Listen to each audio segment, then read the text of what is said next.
Hi everybody. We're going to look at making simple ionic compounds using what's called the Criss Cross method.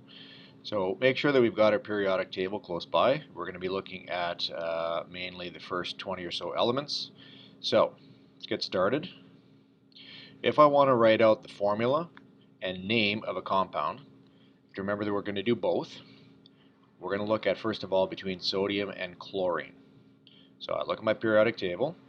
First thing I want to do is find sodium. So here's sodium right here. You have to look in the top right hand corner of this periodic table to see that sodium has a charge of 1 plus.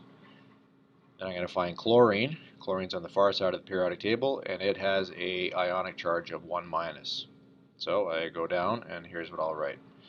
I've got my sodium with the 1 plus, I've got my chlorine with the 1 minus, and here's how the crisscross works. I will need 1 sodium for every 1 chlorine. So here's how we get that idea of the crisscross. The number above the chlorine, not the sign, just the number. I draw a line that goes from the number to the subscript area of the sodium. So that means I'll need 1 sodium for every 1 chlorine, which means we have NaCl. Now when we go to name these, it's simply the metallic element, sodium, and then instead of saying chlorine, we put an "ide" on the end, so the name would be sodium chloride. So you'll notice that sodium and chloride both have a lowercase. This is because this is not a proper noun. Proper nouns have capitalization, such as your name, but for compound sodium chloride, lowercase. A lot of things on the internet show people doing capitalization. It's not supposed to be capitalized. I find beryllium. Beryllium is right here. Beryllium has a 2 plus in the top right hand corner. Find oxygen, far side, oxygen is a 2 minus. So we write beryllium 2 plus, oxygen 2 minus. Here comes our crisscross. I will need 2 berylliums for every 2 oxygens.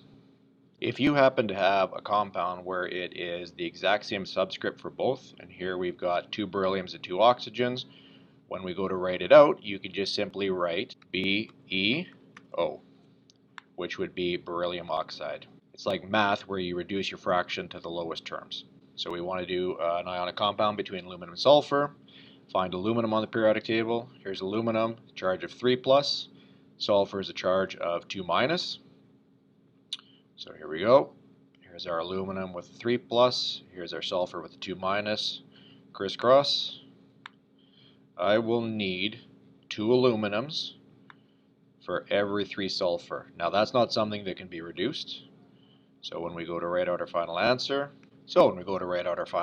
we've got 2 aluminums for every 3 sulfurs, so Al2S3. These can't be reduced down, that's the lowest terms they can possibly go to, and it will be called aluminum sulfide. Not capitalized, spelling needs to be precise. You have a periodic table, keep it in front of you when you are spelling.